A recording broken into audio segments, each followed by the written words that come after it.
가을 낚시에서 가장 우선은 뭐냐면은 턴오버나 외부 영향을 덜 받는 포인트를 찾는 게 급선무입니다. 그 포인트를 찾으면은 베스는 굉장히 활발하게 이게 반응을 하거든요. 눈에 좋은 포인트들에 캐스팅을 하고 거기 맞는 루어를 넣으면은 즉각 반응을 하죠. 그런 계절이 가을입니다. 보이는 베스들은 또 사이트 피싱으로 바로 첫 캐스팅에 먹어라. 먹었다. 한 가지 팁을 알려드릴게요. 웜 세팅하는 팁, 이 한 가지만 잘 하셔도 입질 받을 빈도수를 확 높여줍니다. 왔습니다. 왔어. 먹어라. 뭐 한 6마리 정도 안 잡았어요? 이번 편은 좀 마리수를 많이 잡는 이제 그런 편을 한번 만들어 보겠습니다.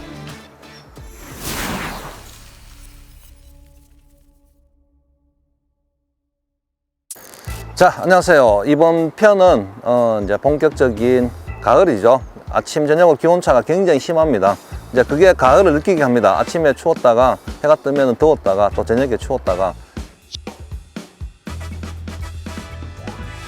턴오버라는 거는 이제 우리나라 말로 바꾸면 대류 현상인데, 기온이 내려가면은 이제 수온이 차츰 내려가면서 물의 온도가 내려갑니다. 물이 온도가 내려가면은 물은 무거워져요. 무거워지면은 밑으로 가라앉겠죠. 위에 표층에 물이.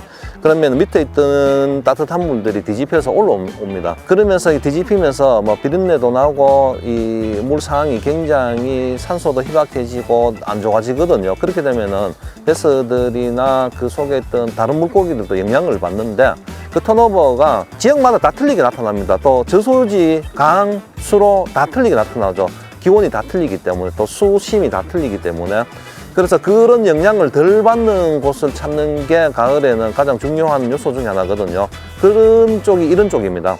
수심이 얕은 천, 이제 강의 상류 부분이 턴오버라든지 이런 영향을 덜 받기 때문에 가을 낚시에서 가장 우선은 뭐냐면은 턴오버나 외부 영향을 덜 받는 포인트를 찾는 게 급선무입니다. 그 포인트를 찾으면은 베스는 굉장히 활발하게 이게 반응을 하거든요. 그래서 저수지, 큰 대형댐이나 저수지에는 턴오버 끝날 때까지 좀 기다렸다가 강이나 수로 쪽을 다니시는 게 훨씬 더 유리하실 겁니다.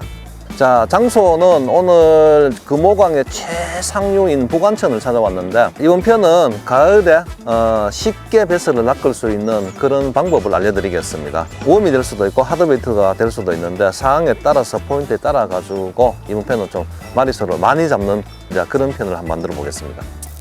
자, 일단 탐색을 해보겠습니다. 눈에 여기가 수심이 굉장히 얕아요. 얕으면서 베스들이 육안으로 다 보이는 곳이거든요. 보이는데 베스를 일단 찾으면서 지형이 좀 높아서 낚이면은 이제 올리기가 조금 힘들긴 해도 한번 오늘은 차트 베이트로 해서 먼저 탐색을 해보고, 보이는 베스들은 또 사이트 피싱으로 바로 첫 캐스팅에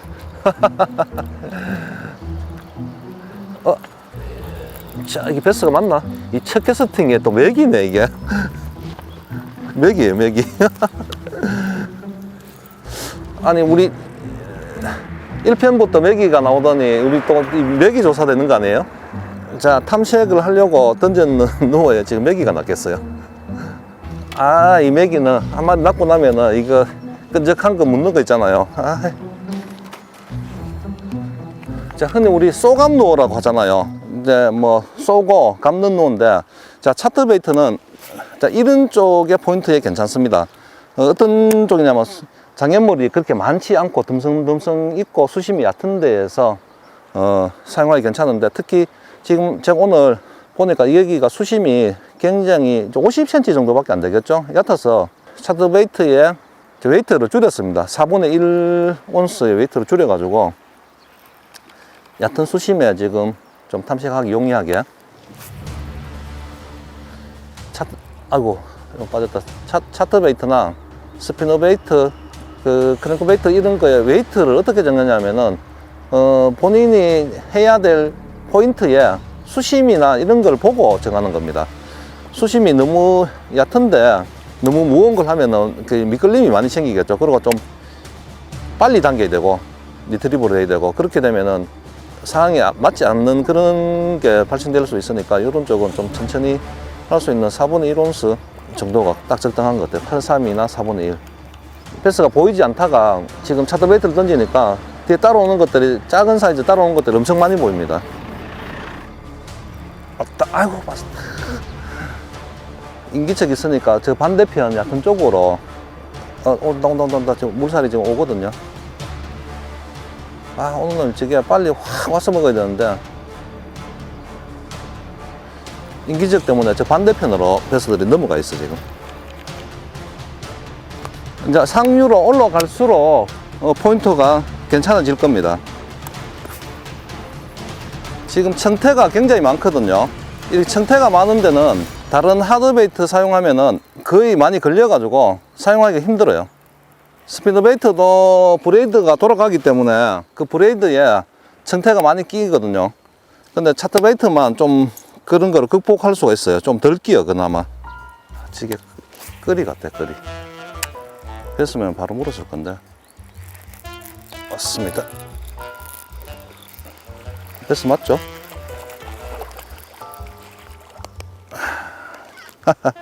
수심이 거의 한 30cm 정도밖에 안 되겠죠.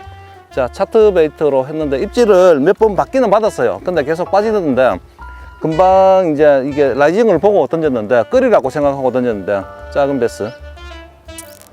차트 베이트는 이제 고속을 하면은 운영하기가 상당히 안 좋습니다. 그래서 지금 제가 사용하고 있는 게 우라노 6.8대 1이거든요. 6.8대 1이 가장 적당합니다. 차트 베이트나 스피너 베이트는. 노드는 지금 1편에 사용했던 것처럼 이제 미디움 헤비, 장애물이 있고 수초가 많으면은 헤비까지 사용해 주는 게 좋고, 이 정도 되는 쪽은 그냥 미디움 헤비만 해도 충분하게 커버가 됩니다. 물이 맑고 이게 수심이 얕아서 되도록이면은 좀 진짜 정숙하게 해야 돼요. 좀 멀리서 가까이 가지 않고.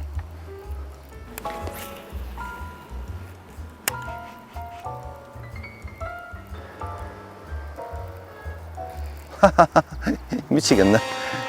15cm 되는 게 원 꼬리 물고 막 따라와. 자, 위로 이동하시죠.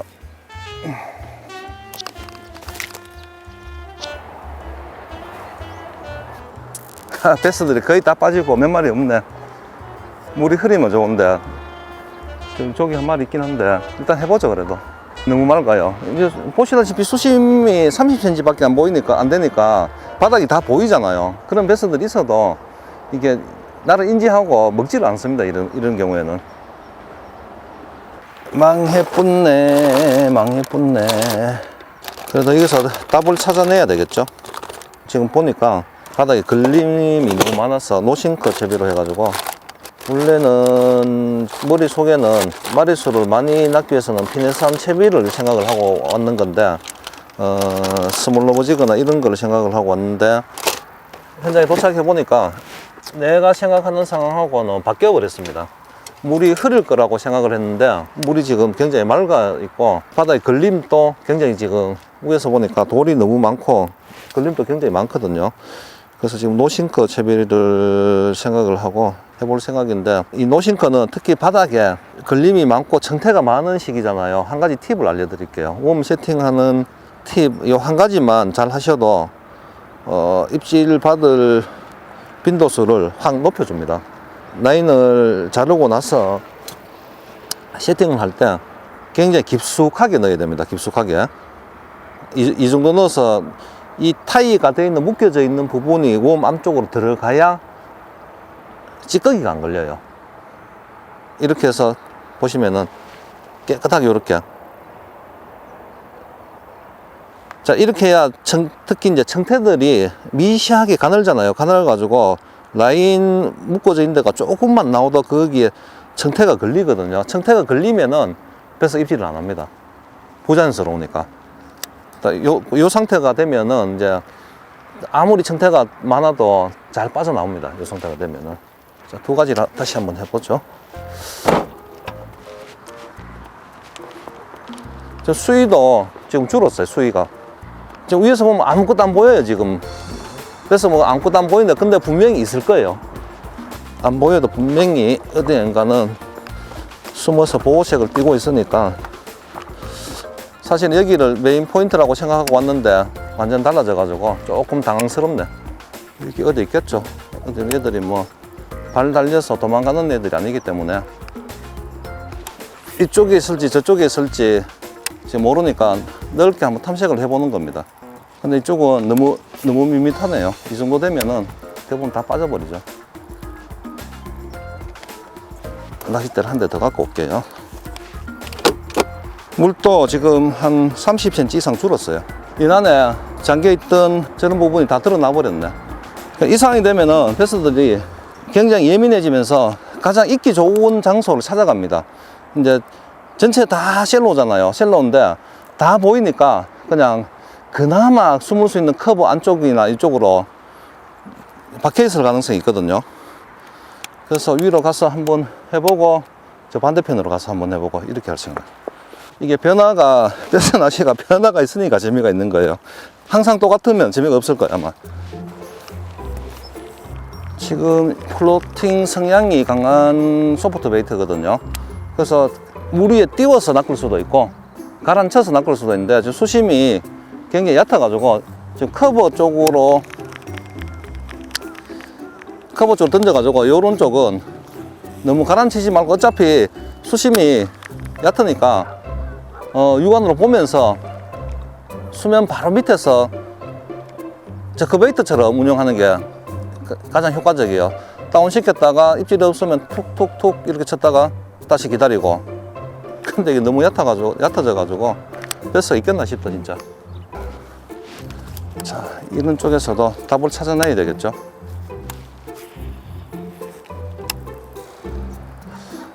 제가 셀로 낚시를 굉장히 좋아하는데도 여기는 너무 셀로입니다. 극셀로네. 저 지금 저 청태 있는데 저쪽에 베스가 있어요. 지금 이게 차트가 떨어지니까 약간 울렁했는데 노싱크에는 지금 작은 사이즈라도 반응을 하거든요.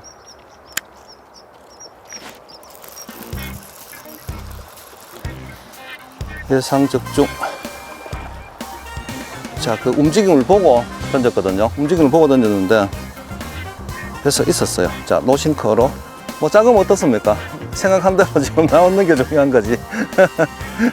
베스 낚시는 자기가 생각했던 그림이 딱 맞아 들어갈 때, 그 그림이란 거는 수심이 얕으니까 정태가 많으니까 노싱크를 해서 하면 되겠다 싶었는데 딱 나오니까 그 점인 거죠.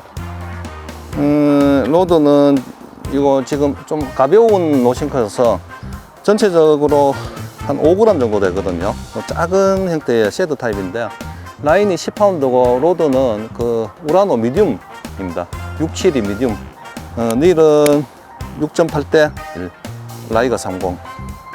5g 정도 되는 거를 뭐 헤비나 미디움 헤비를 할 수는 있는데 이게 라인이 굵고 하면은 가까운 거리는 괜찮은데 이렇게 조금 한 15m씩 던져야 될 경우에는 안 되죠.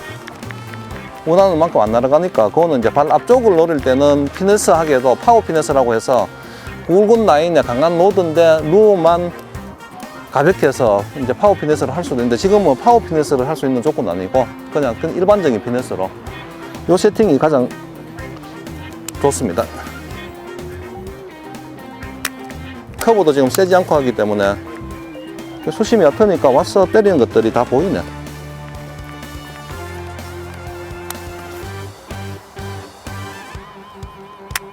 물소에서 움직이는 거 보면은 툭툭 치면은 도망가는 물고기 그런 흉내를 내죠. 툭 치면은 이렇게.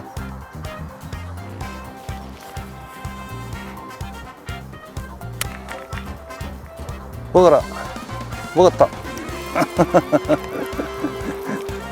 이번에는 입에 다 들어간 걸 보고 쳤어요. 계속 한 1m 정도 쭉쭉쭉쭉 따라오다가 그래서 결국은 못 참고 넣네요. 입에 넣네. 이제 물이 이쪽이 저 건너편이 조금 흐리거든요. 육안으로 보이진 않는데 조금 끌고 오면은 따라 나온 것들이 보여요. 이렇게 패턴을 찾아가는 거죠. 상황은 어려워졌지만은 뭐 어려워졌다고 낚시 왔는데 돌아갈 수가 없잖아요. 그러니까 거기에 맞는 패턴을 찾아서 하면은 막 폭발적인 조항은 아니더라도 손맛을 볼 수 있으니까 그래서 거의 다 빠졌어요. 빠져가지고 아마 저 건너편에 커브 안쪽에 깊숙하게 박혀 있을 가능성이 있습니다. 건너편으로 가야 될 것 같아. 거기 다 숨어버려가지고 육안으로 보이는 베스들이 거의 없어요.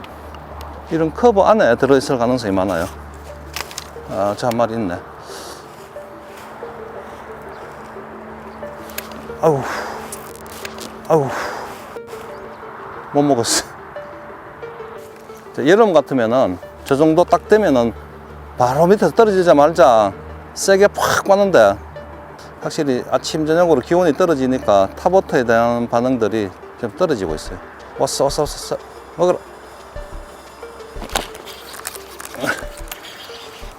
빠졌어. 자세가 이게 높으니까 빠졌어. 뭐 빠지긴 해도 원하는 대로 입질을 받아냈습니다.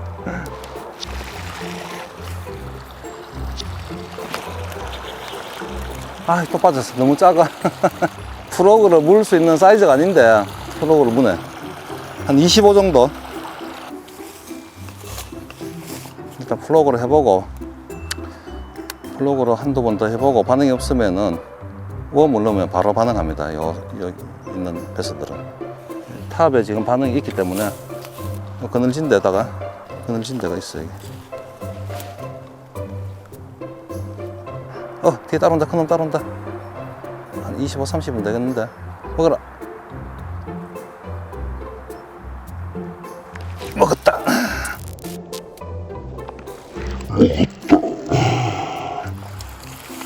이번에 희끗하면서 입에 넣고는 그 누어가 리액션이 딱 걸릴 때 갑자기 따라오다가 제가 한번 적힌 걸 살짝 줬거든요. 휙 넘어가니까 완전 반전하면서 와서 딱 카메라 잘 하면 잡혔을 것 같은데 베스에 이제 먹이 사냥하는 모습을 딱 보여줬거든요. 이게 이제 소프트 저크베이트라고 보시면 됩니다. 소프트 쉐드 타입의 소프트 저크베이트인데, 하드베이트의 저크베이트처럼 그렇게 운영을 해도 되고 천천히 드래깅을 해도 되고, 근데 대부분 입질을 하는 거 보면은 이게 관심을 보이다가 순간적으로 도망갈 때 와서 확 먹어버리거든요. 지금도 딱 그렇게 됐어요. 그나마 이게 지금 수심이 얕은데 물이 조금 흐려가지고 반응을 하는 겁니다. 저 반대편보다는 훨씬 물이 흐리거든요. 이제 그나마 왜 낚아낼 수 있냐면은 위에 이 푸들들이 가리고 있어서 밑에 있는 베스들이 보지를 못해요, 저를요. 그래서 경계심이 조금 떨어져서 낚아낼 수 있는 거예요. 이게 분명히 안에서 한두 마리가 더 있어요. 더 있는데 꼬셔봐야 되지.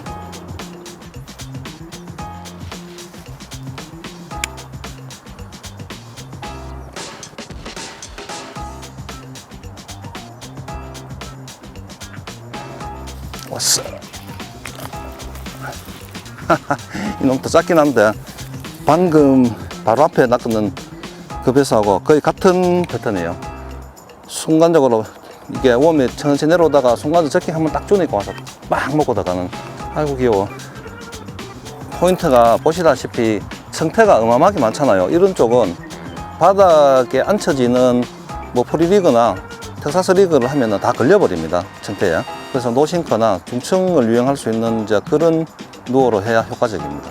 대부분 보시면은 이제 초보 분들이 이제 아시는 채비가 그렇게 많지 않기 때문에 배울 때 처음부터 프리리그로 배웠기 때문에 모든 거를 이제 프리리그로, 모든 포인트를 프리리그로 다 하려고 그러는데 이제 맞지가 않죠. 현장에서 벌어지는 그 상황에 맞게끔 장애물이 많고 이렇게 청태가 많고 수심이 얕다, 이런 쪽은 제가 해본 결과로는 이렇게 소프트 베이트로, 저크 베이트로, 노싱커로 하는 게 가장 효과적입니다.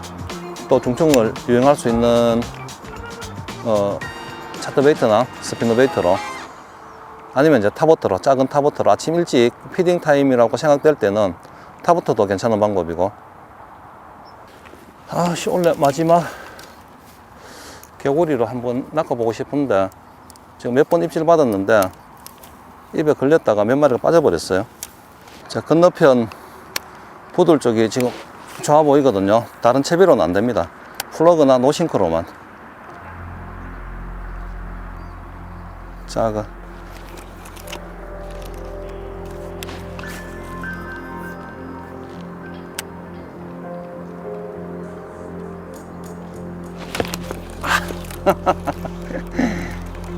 대부분 다 작아요. 작아서 입에 넣지를 못해.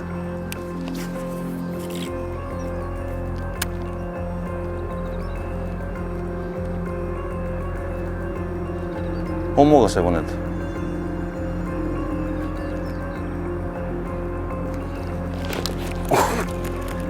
퍽 때리는 게 아니고 밑에서 끌고 갔어, 끌고.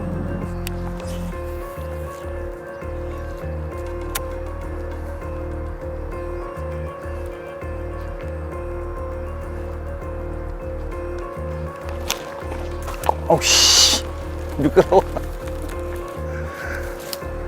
입질은 많이 하는데 사이즈가 작고 지금 빠는 힘이 이게 적으니까 입에 완전 들어가지를 못해요. 이거 보통은 여름에 저 정도 되면 작아도 무조건 거의 다 이게 입에 걸려서 나오거든요. 사람도 마찬가지잖아요. 건강한 사람이 잘 먹고 이게 하듯이 뱃서도 마찬가지입니다. 이름 되면 활성도가 이제 힘이 많이 붙고 활성도가 좋을 때 그때는 빠는 힘이 강하죠. 이제 노신 거로 해서 낚아내 보면은 사이즈 구분이 가겠죠, 얼마나 한 건지. 자, 범인을 잡아내 보겠습니다. 어떤 놈들인지.